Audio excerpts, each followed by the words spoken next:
The principles and philosophy of chiropractic pre-existed chiropractic. What's going on, everybody? Welcome back to another episode of the Artful Chiropractor. My name is Ray Daniels, and here at the Artful Chiropractor, we are tapping the minds of the world's top performance experts and applying their lessons to transcend the era of the chiropractic technician and stepping into the world of chiropractic artistry. Today, I have the honor of interviewing Dr. Marvin Talsky. Dr. Marvin Talsky has been in practice for 52 years, so yes, that was an honor to get to talk to someone who has been doing it for so much longer than I have. Dr. Talsky, he structured and co-founded TRT, which is something that I had no idea. He taught the technique portion for 51 consecutive seminars. And for those of you who don't know, TRT is torque release technique, which I imagine many of you do. Dr. Talsky also developed his own technique out of a need, which is called Talsky Tonal Chiropractic. We get into that and the why and the how. Dr. Talsky graduated from Palmer College of Chiropractic in 1963, and he's been in full-time practice 5 days a week since then, and his love for chiropractic continues to get stronger every single year. To finish up the episode, Dr. Brett Jones and I talk about the beginner's mind and how we can continue to cultivate it to become more aware and to have the ability to continue to learn for a lifetime. So without further ado, welcome to the podcast, the one and only Dr. Marvin Talsky.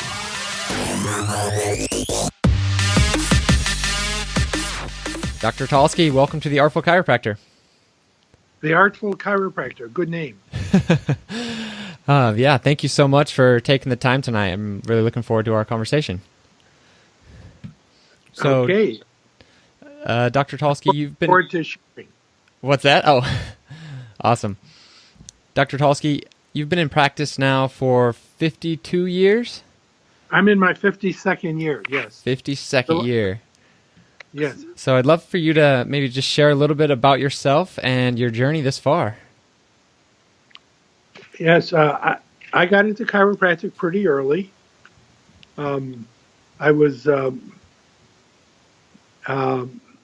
got turned on to chiropractic from my father, who visited chiropractors, and he needed to be brought to a new chiropractor who was a Palmer graduate and liked to talk about chiropractic, and that's how I got interested.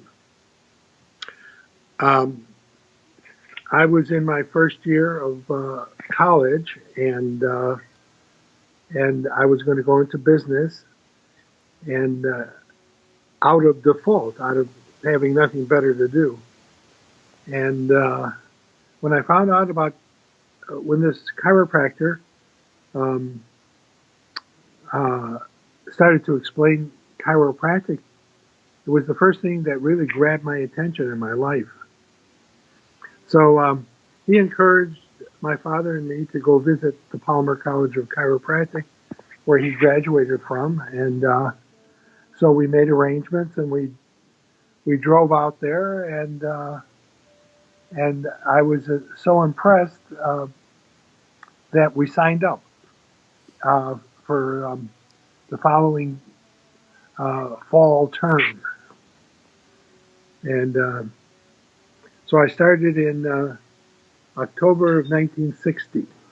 And then you've been going strong ever since. Well, it was the principles of chiropractic that grabbed my attention. And that was the reason I was moved to go into chiropractic. And everything I've done in chiropractic since then has proved to be what I was born to do in this time and age. And Dr. Talsky, so you got into chiropractic, and once you started practice, what did you practice before developing Tonal Talsky? Well, that came way later. My class was the first class to get initial training in Gonstead in my last quarter, in my senior quarter. So most of my training at Palmer was upper cervical, because that was at the end of the upper cervical era, where Palmer was exclusively upper cervical until the year I graduated. 1963 is when they started to introduce full spine approaches again. However, I I interned with Clay Thompson, the developer of the terminal point drop table, and at the beginning of his development of technique. So I like the principles that he was basing chiropractic on, and if anybody's familiar with the drop table, nobody adjusted on the drop table like Clay Thompson did, because Clay Thompson weighed about 100 pounds, and he had super fine structure, real small hands and bony, and he wasn't very strong. And he developed the terminal point table so that he wouldn't have, so force wouldn't be an issue. And so when he adjusted you couldn't feel it. You could not feel his adjustment because it was just very fast. And using the principle of inertia, a lot of people don't know why. Do you know why the terminal point table is called the terminal point table? I don't. Because are you familiar with a drop table? Mm-hmm. The drop side?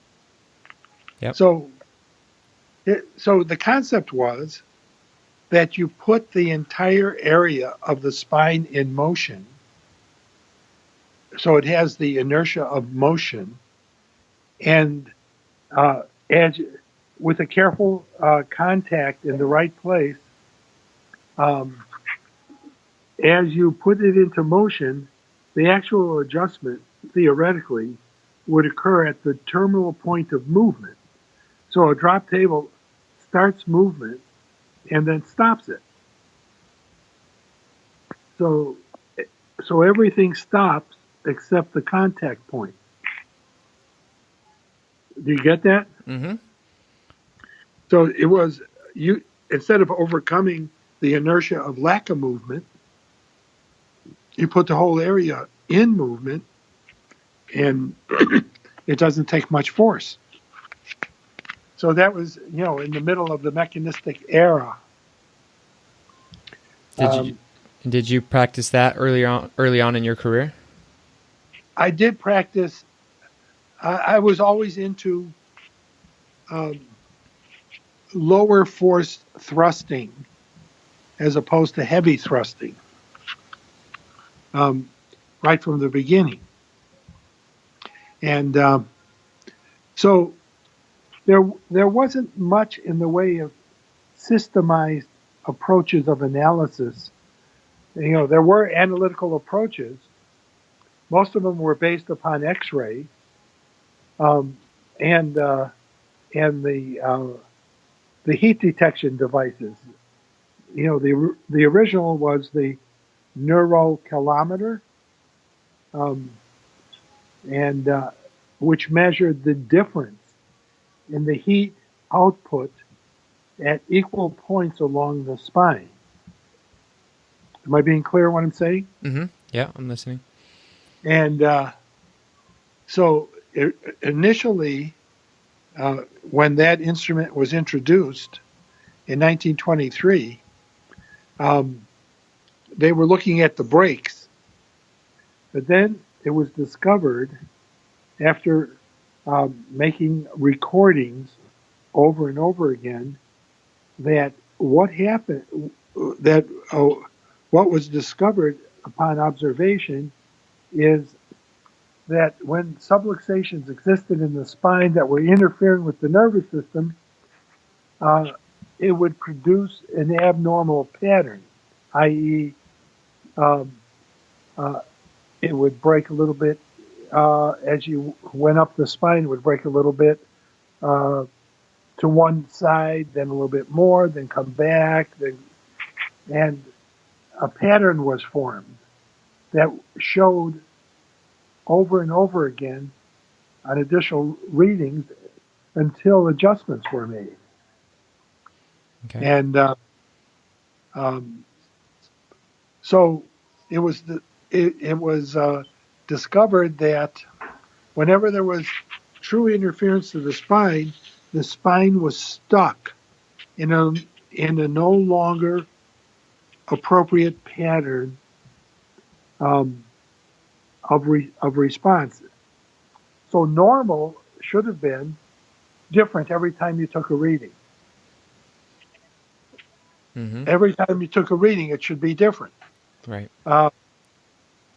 And if it started to exhibit a pattern, that meant the nervous system was stuck in a repeating pattern instead of flexible and responsive to the changes that were occurring at that moment in the environment. Mm. Does that make sense? Yeah, definitely. So a number of things were discovered. Now, what I call Talsky Tonal Chiropractic is an evolution of learning and discovery. So I initially structured what was called torque release technique Mm-hmm. with a student protege of mine, Jay Holder. Jay invented the instrument, and I structured the technique.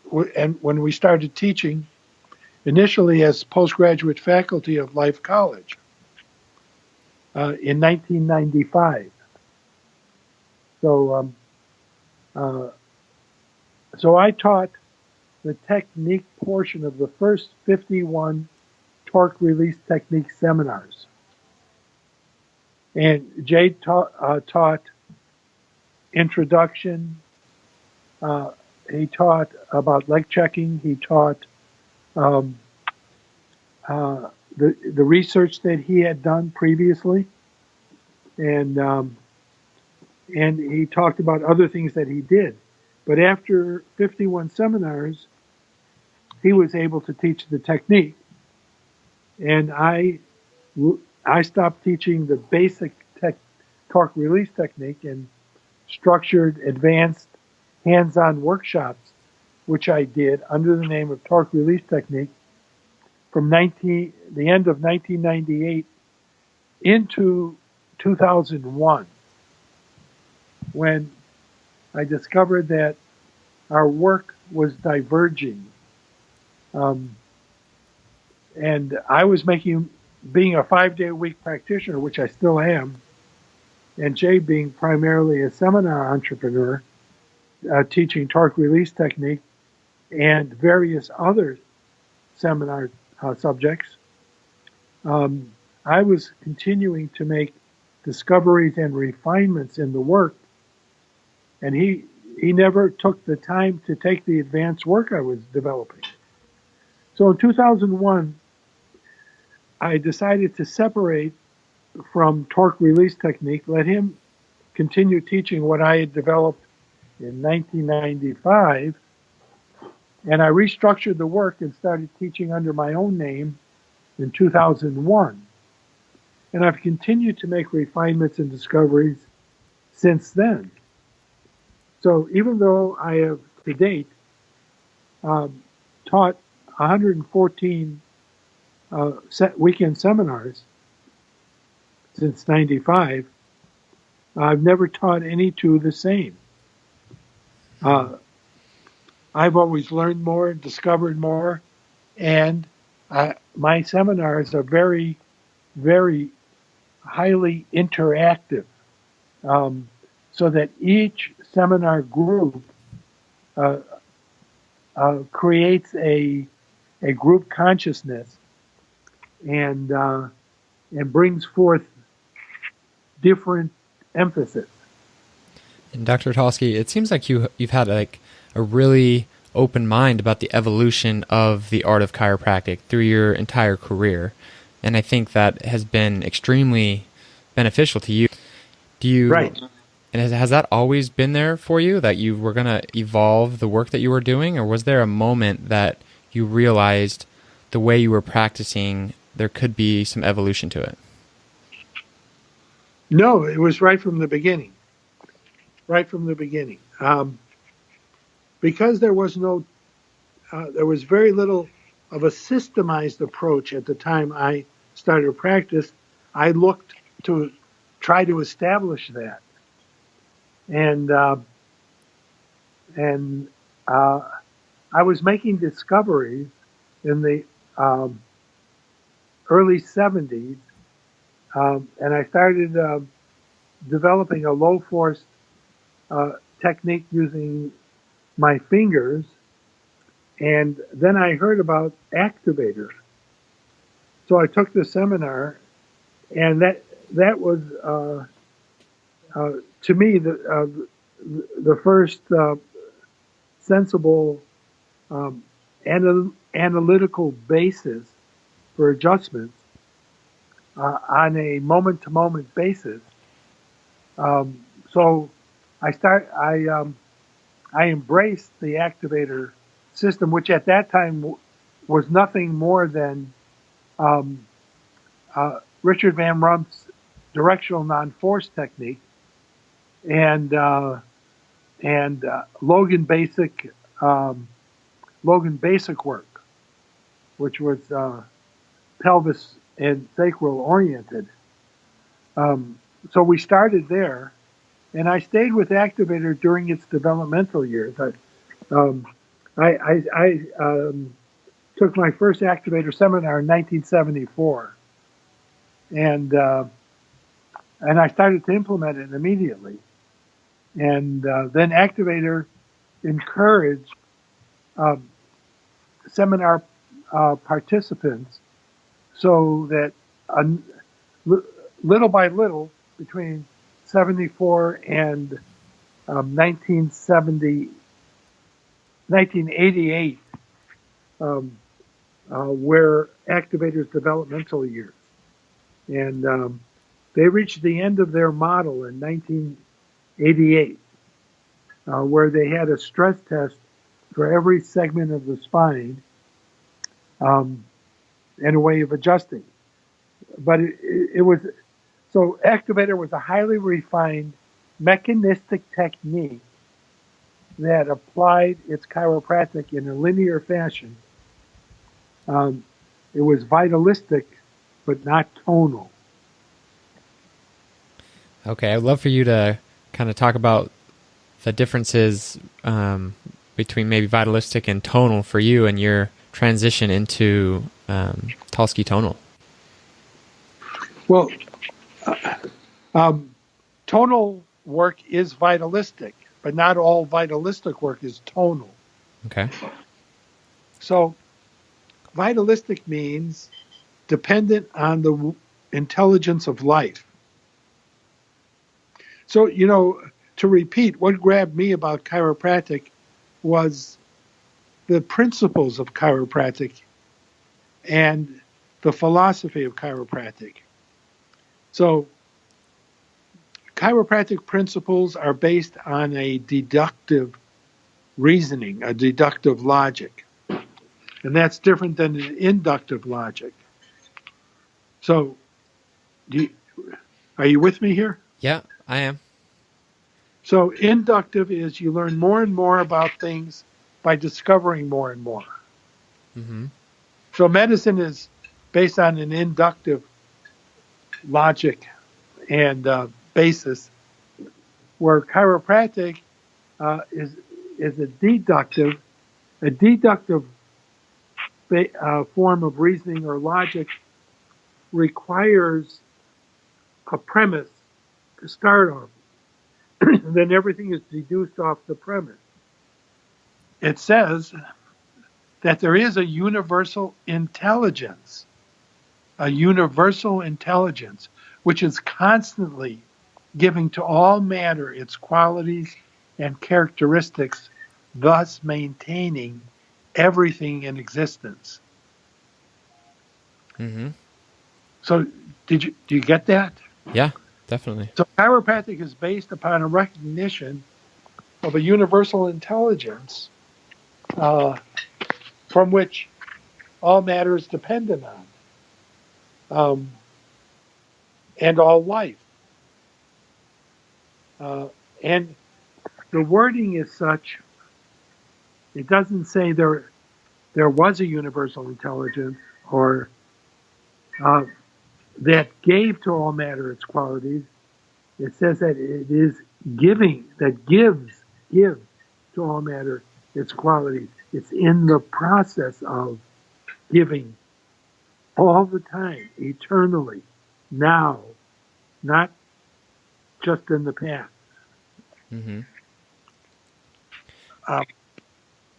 So it is that awareness and the fact that everything stems from that awareness in chiropractic principles and philosophy, at least as formulated by the Palmer constituency. It was really a student of Palmer, Ralph W. Stevenson, who codified everything in the chiropractic textbook written in 1927.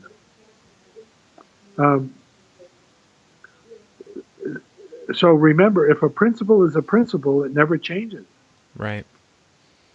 If a principle changes, it wasn't a principle to begin with.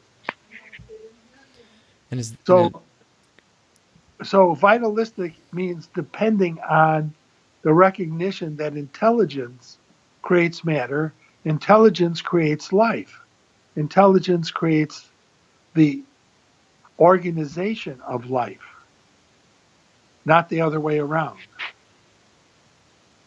Medicine uses the materialistic doctrine as opposed to the vitalistic doctrine, which says in the deep, dark, distant past, there were chemicals that came together, creating an amino acid protein soup, a primordial soup from which life, the spark of life, sprung forth, creating single cells, and that intelligence is the result of cells coming together in a certain way. Backwards. See, that's backwards. Right. And was it the understanding of these principles, like you talked about, that got you into chiropractic? Is that what ultimately led you into wanting to create Well, it wasn't Talsky that tonal technique? Well, it was when I went to school, and when your education doesn't stop when you graduate. You take seminars from people who have learned things and put things together in a different way. And I've always taken lots and lots of seminars. And you discover, you learn what other chiropractors have discovered and incorporated. And throughout the years, you put it together yourself in a certain way that works for you. Now, I always had the tendency, listen to this, I always had the tendency when I was learning something that was difficult to learn, I would always say, how can I put that into words that would convey the understanding easier or better? So even before I thought of teaching, I was always doing that. How could I say that better? How can I put it into a clearer way of explaining? And then I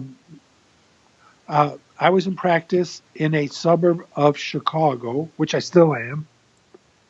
And, the National College of Chiropractic was about 40 miles from where my office is.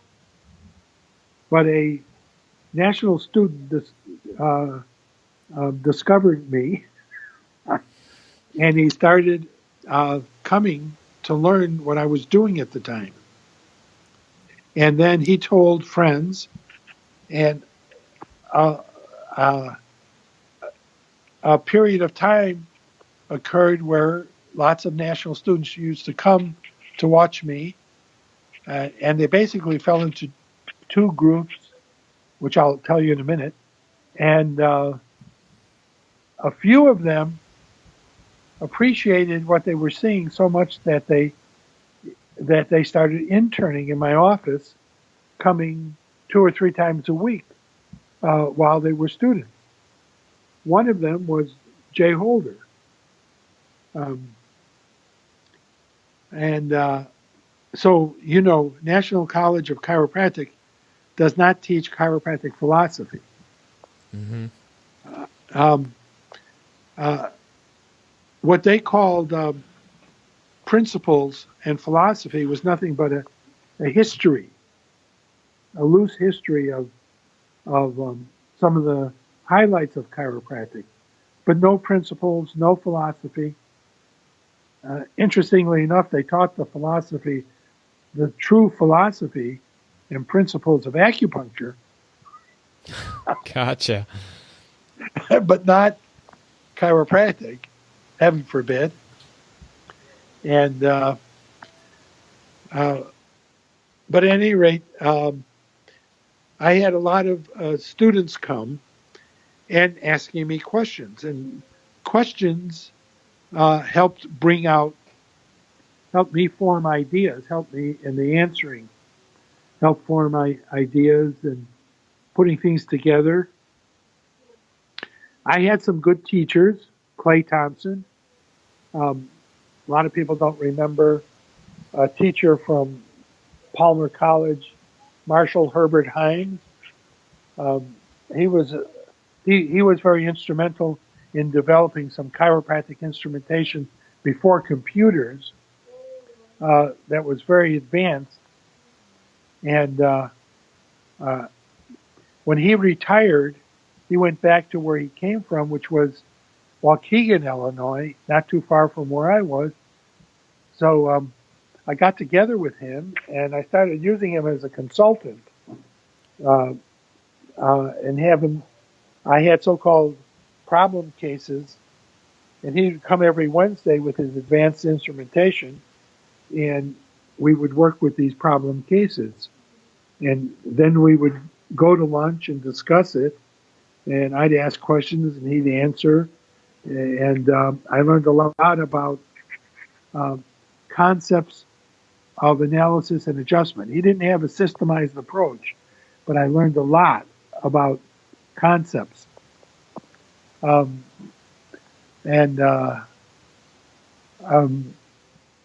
so over the years, I learned bits and pieces more and more. But I found when I stayed in somebody else's system, I stopped being creative myself. Mm. So when we reached the end of the activator model, two things, there were only two possibilities. Go off the spine and start doing something else, which activator did, or expand the model. So that brings me to the tonal model. So the tonal model does not negate the mechanistic model. It's a bigger model that gives perspective and fits the mechanistic model into the tonal model. So I talked about the major premise of chiropractic, which was developed by B.J. followers, but the discoverer of chiropractic was Daniel David Palmer, and he said that the major principle of chiropractic is tone, from which all other principles come from. So tone was a recognition, and he said this, that the issue with chiropractic subluxations is stretching of neural tissue, not pressure on neural tissue. Stretching, not pressure. In other words, spinal cord and neural tension altering the tone of the neural tissue itself. Am I being clear? Yeah, definitely. No, that makes a lot of sense. So Daniel David Palmer discovered chiropractic and initially talked about intersegmental adjusting, which he said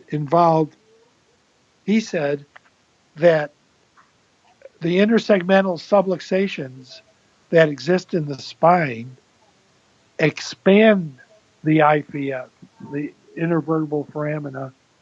They don't compress it. They don't decrease the size of the IVF. They increase the size of the IVF, stretching the nerve root at that point. And he alluded to stretching the spinal cord, which leads to a global concept,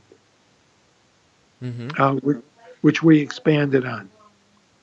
And based upon the work of the Swedish neurosurgeon Alf Breg, okay, MD, and researcher,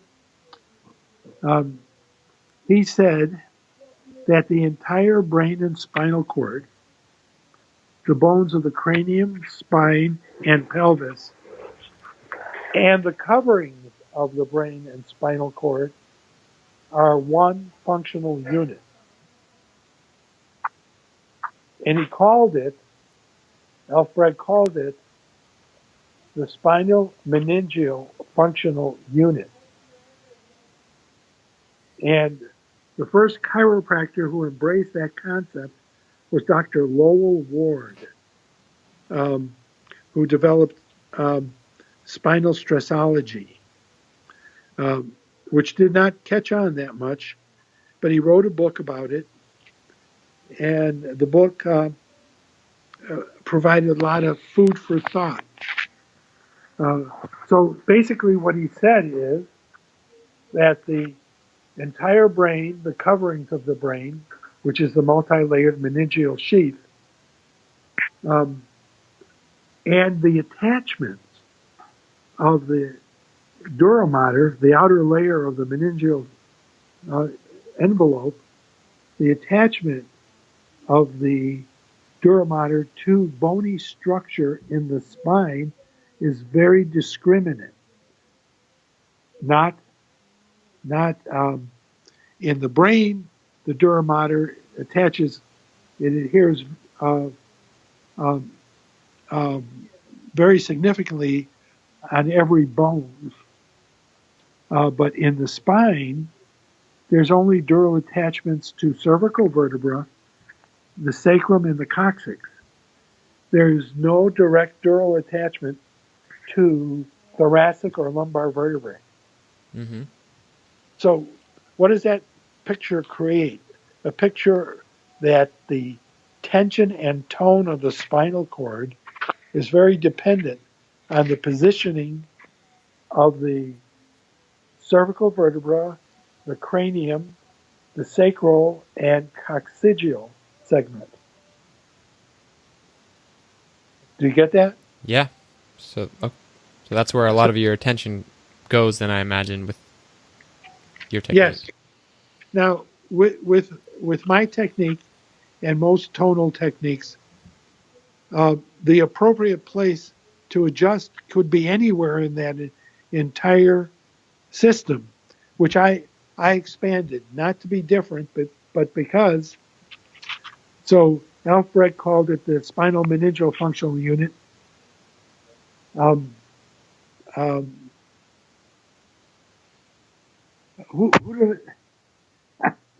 getting to the age where words are with me in 1 second and then they're gone the next. So you were able to kind of expand a little bit on some of the previous tonal work into what you developed? Yes. So I expanded the understanding of that functional unit to include the brain and cranium, which incidentally is continuous.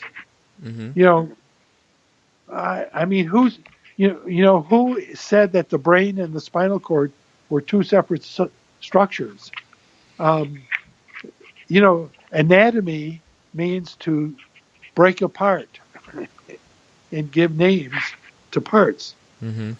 So they do that according to where they find things. But the brain and spinal cord is one structure. It's one organ. It's not two organs. It's one. And the central part of it is in the cranium. But many functions that used to be thought of as brain functions have been discovered to occur somewhat in the spinal cord as well. And so I expanded the functional unit to the cranial spinal meningeal functional unit. And we consider that. We consider the attachment bones of the cranium, vertebral column, and pelvis as part of that functional unit. So the functional unit of mechanistic chiropractic is the vertebral motor unit. Intersegmental consideration, the thought of subluxations as separate subluxations in the spine.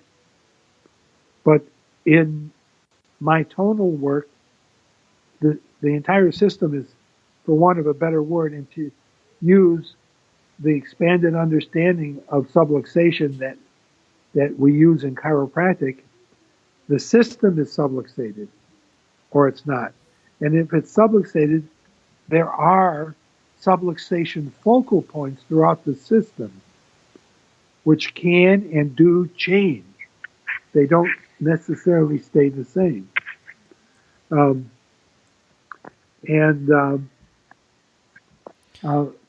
So we approach it that way. Gotcha. Dr. Talsky, I'd love to maybe shift gears just a little bit. We had quite a few people. Go into What's that? Go into third now.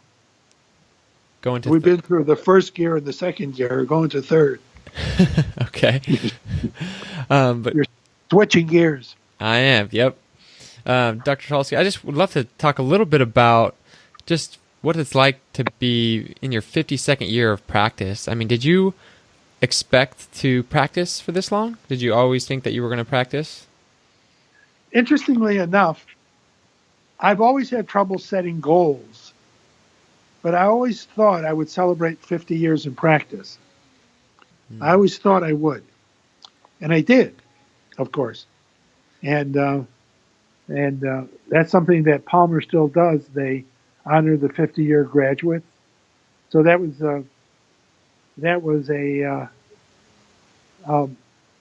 something I looked forward to, and I'm glad I went to my 50-year reunion.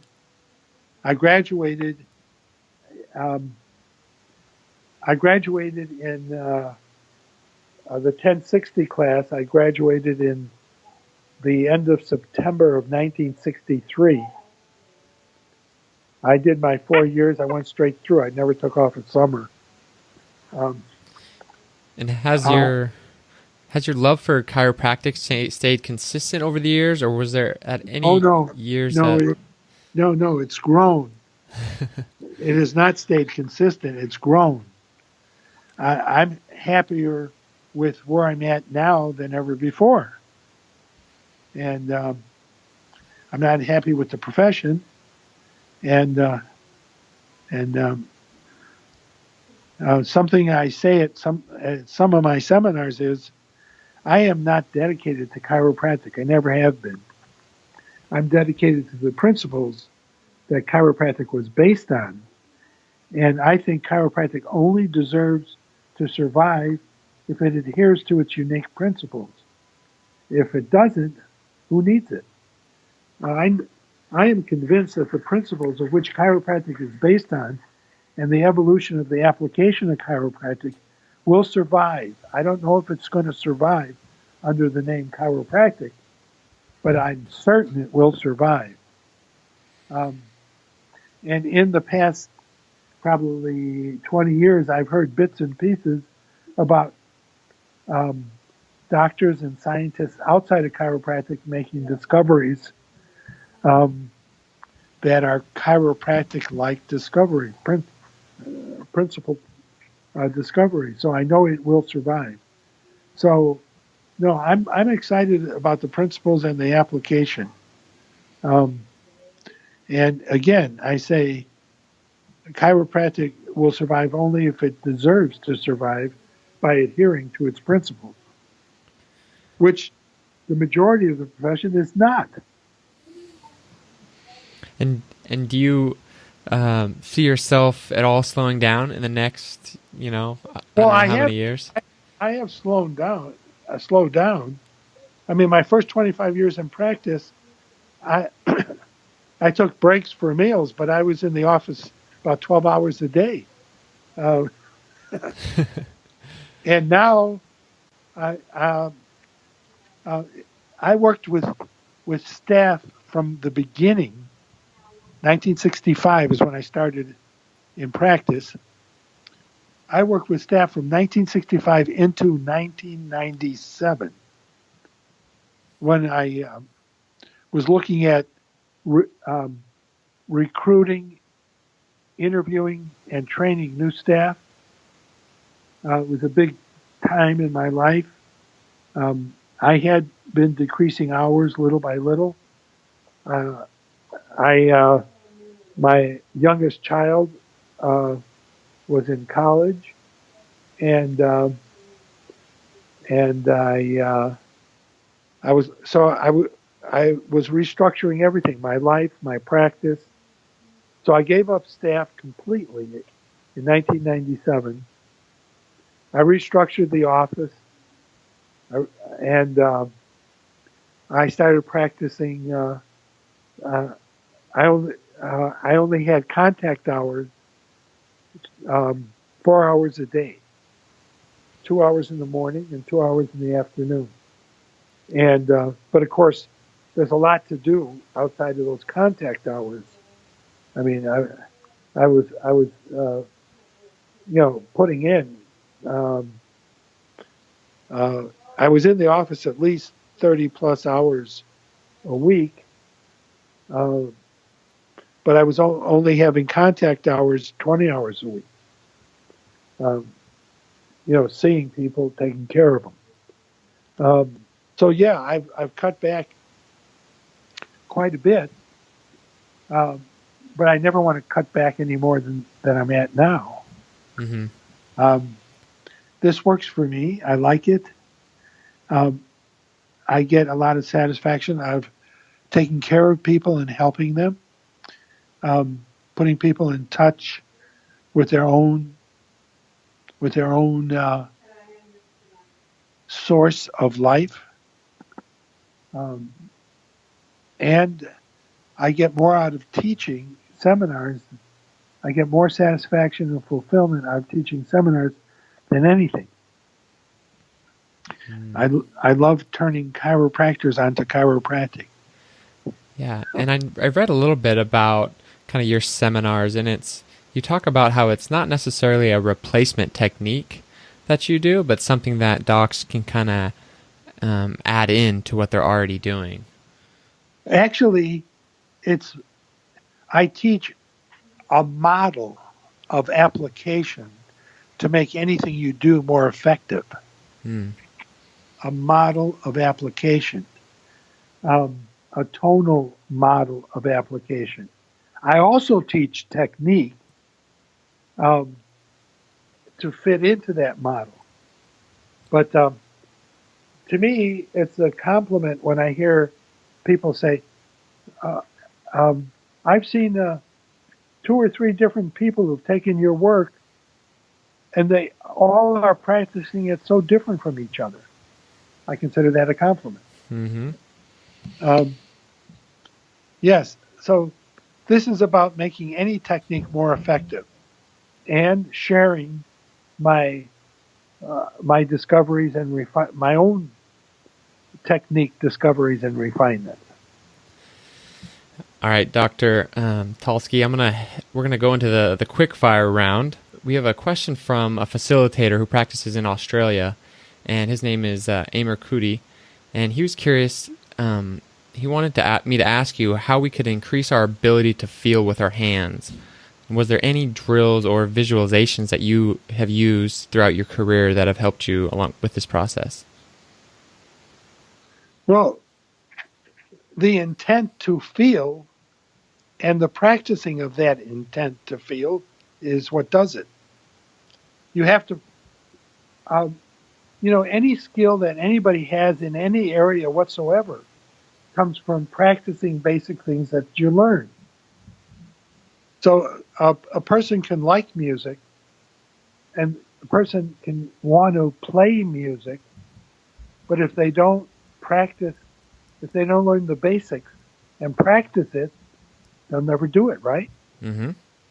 So there's always jokes about having to practice your musical instrument when you were a kid, having to take the time to do it. But that's the only way you learn. What about anybody who wants to develop a sport, the ability to be good at playing a sport? As an example, tennis or golf. The only way you can do it is by practicing. Exactly.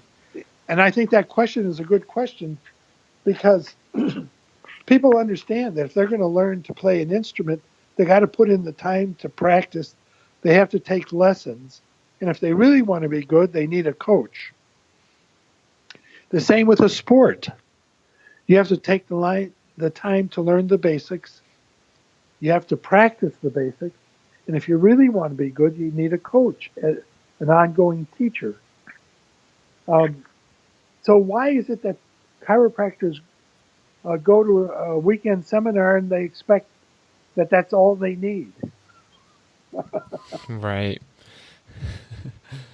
Isn't that ridiculous? It is ridiculous, and I completely agree.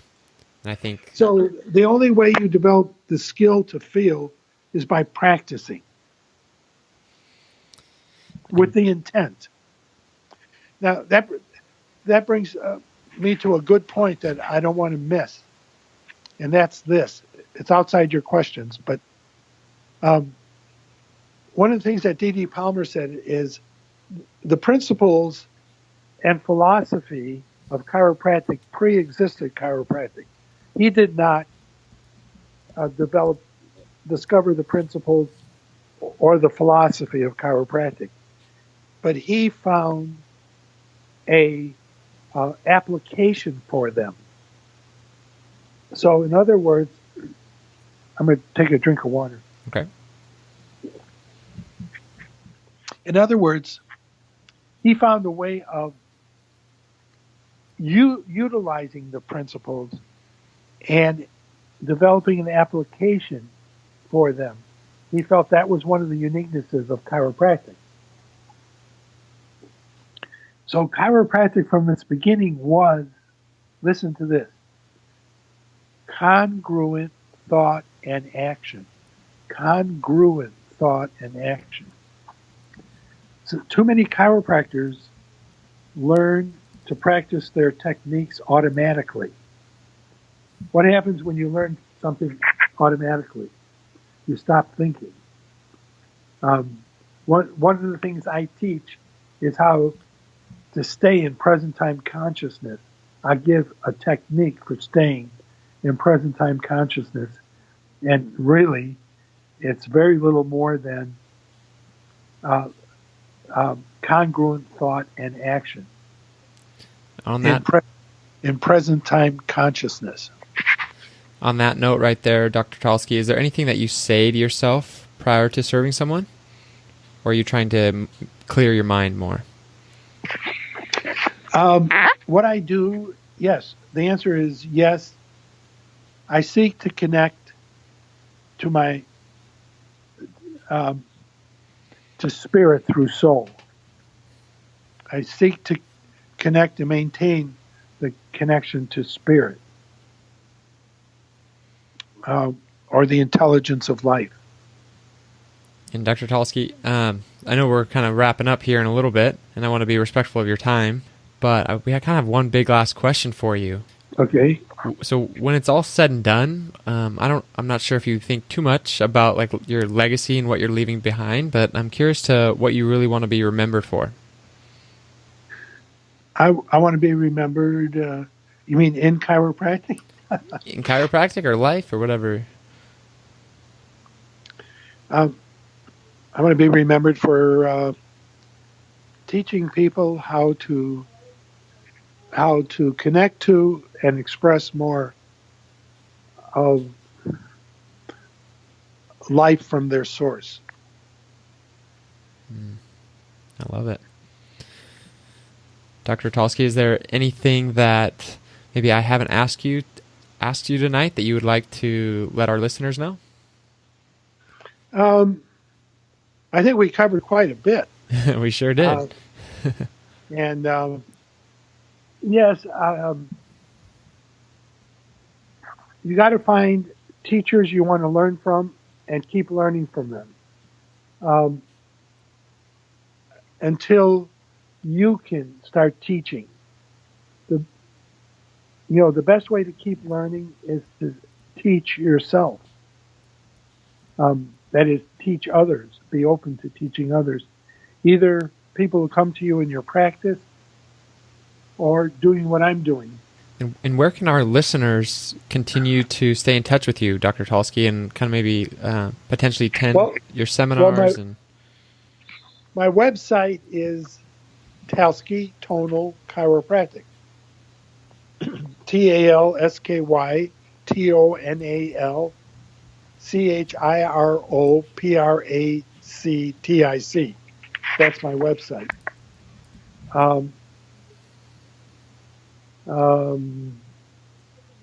And eventually I get things up there. I'm cutting edge chiropractic, but I'm 20th century technology. But little by little, I'm moving into the 21st century. My telephone number is, I'm going to give you my cell phone number, 847-828-4108. So if you really want to know if I have anything set up, you can call that number. As we started out, I have committed myself at this time. I've been doing 22 years postgraduate teaching. I love the teaching. I hate setting up seminars.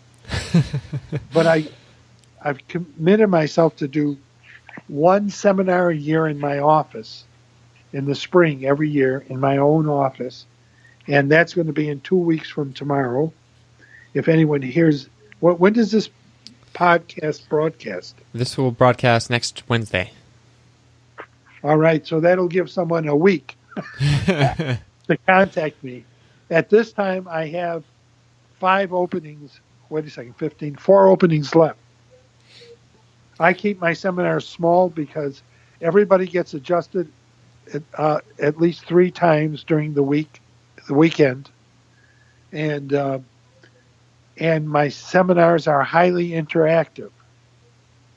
So each seminar is different. Each seminar has a different consciousness. I will be doing Stockholm, Sweden. There's a doctor bringing me out there to teach the end of May. And there's a Dr. Joe Merlo in San Diego who's bringing me out to San Diego the second weekend in June of this year, 2017. Nice. We've actually had him on the podcast. So if anyone hears this and they want to go to Stockholm or San Diego, you can give me a call or give Joe Merlo a call for San Diego. And Dr. Jeremy Fau, F-A-U-E, is we're working on nailing down a date for Minneapolis, Minnesota. So I set up one seminar a year myself, but I'll go anywhere to teach where someone else sets up the seminar, registers the people, collects the money, etc. That sounds good. Dr. Talsky, thank you so much for your time tonight. I really appreciate you giving back and sharing with us your story. Well, I'm going to ask you a question. What did you think of the interview? I've really enjoyed it, just hearing a different perspective on, tonal chiropractic and the foundations of chiropractic and kind of where you were able to, take that and develop your own technique and continue to evolve as you've gone through your career and not get set in one thing, and just the power of teaching as well. All right. I want to leave you on the note with my emphasis is model more than technique. Model more than technique. Thank you. Sounds You're a good interview. Thank you so much, Dr. Talsky.